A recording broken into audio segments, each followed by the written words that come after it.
On the issue of failure last in the region, where could we get the information? You seem to have a great... FAO sponsored a workshop throughout the region, and the result is on FAO website. Okay, FAO is on FAO website that 25% of all the crops produced in the country, in the Caribbean, not just Antigua, has been subject to failure last year. Have the government have done anything to deal with that? I don't know what they have done. We'll find out at the CTO meeting here, the meeting here to the ministers' conference. But I know what we have done here. We have had two solutions, and one is to register all the farmers and give them registration identification. So when you buy from farmers, you know they're registered farmers. And the second thing is to give farmers a long-term lease on the lands they farm, because there's an old 18-something law that says that, I think it was a slave law, that when the big slave owners move on, the lands were now given to the local people to farm, but you couldn't put more than a movable structure on the land. We want to change that now to say you can put a permanent structure and live on the land. Because being there, you can put up more better security systems and reduce pretty lastly. So we're trying to do that.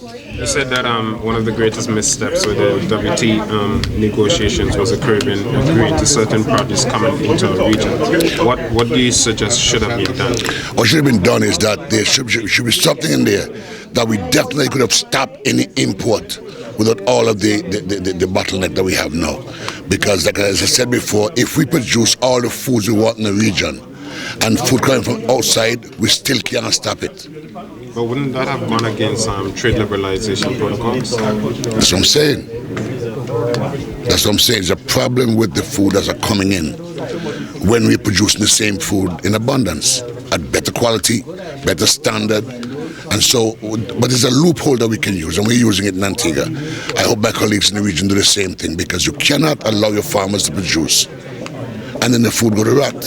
But even like in St. Vincent, we produce a lot of stuff, and in Kingston, one can buy carrots that are imported from the USA via Trinidad, then to St. Vincent, that is cheaper than carrots that is produced locally. So even though there are certain policies in the US that might make their produce cheaper, don't you think that inherently we're doing something wrong in the Caribbean in terms of agriculture? Yeah, you see, we have the same problem in Antigua, where somebody bought land, said they're going to build a house, and then sell it to somebody off a boat someplace for 10 times the amount. We have that situation. We have food coming into Trinidad, going to St. Vincent, or coming to Antigua under this guise of Caribbean product. We have that kind of stuff going on. We have onions coming from Dominica out of Guadeloupe, but Dominica don't produce onions. You have those things that are going on, and this is the mafia trade concept that we have in the region. It's for the ministers of government now to know how much carrots we use in Antigua per day, per week, per month, per year. How much we produce per day, per month, per week, per year. When is our peak period and our slow period? I must know everything about carrot production and base it on our needs. So I can know when the import warrant come to me for signature. I can say not this month, next month. Or I can reduce the amount that is coming in. That will guarantee your farmers the marketplace. And you have to manage it that way.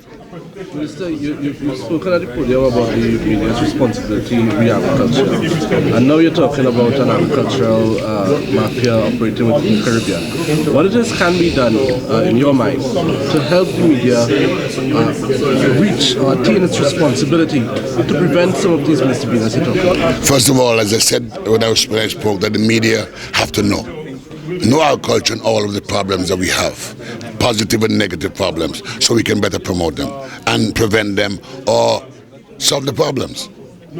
That's kind of general. Do you have any specifics? Or maybe how can CDA even help with this? The gentleman that spoke before me talk about having CTA understand agriculture and all of its problems. And if you do that and you go out there and promote it, you'll find out what the problems are. I don't have all the answers, because my problem come from the farmers and the experience they're having. When I go to the market, like on Saturday morning, go there tomorrow morning and see the amount of food at the marketplace.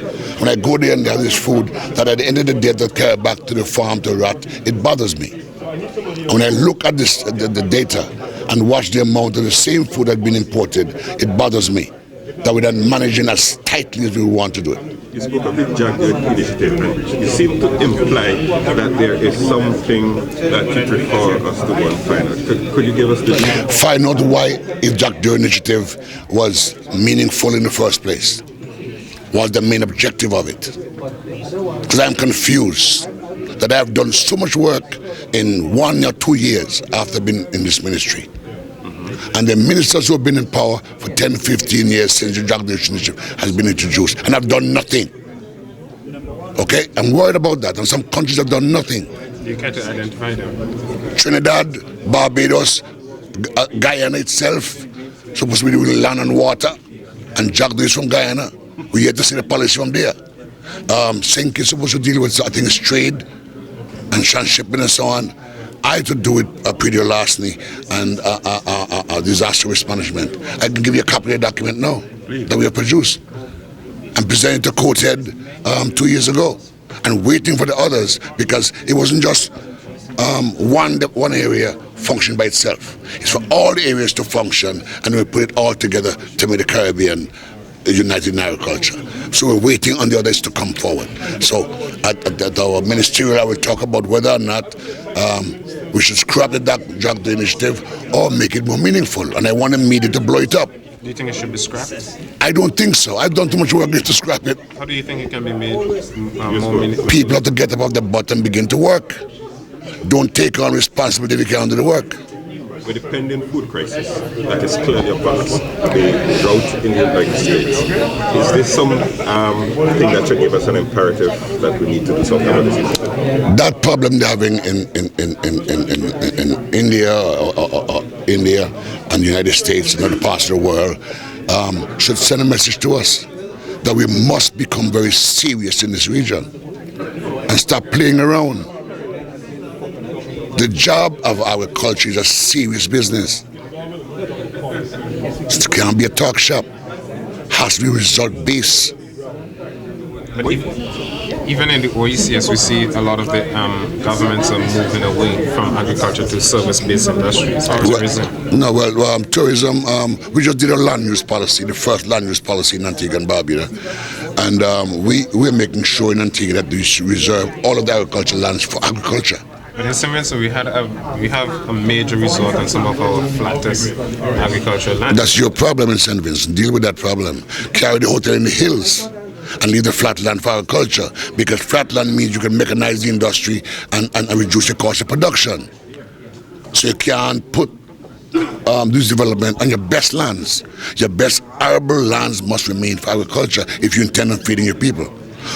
Granted, now agriculture, as I said, is more scientific now. You now can use greenhouse technology and use a small space in a hill wherever and produce millions of pounds of food, but it costs more to put greenhouse and those things in place. But it's not the way to do it. But you don't want to go that way if you have arable land that you can use. So I don't know what happens in St. Vincent or other countries in the region. Antigua is one of the countries that are very lucky that we're flat.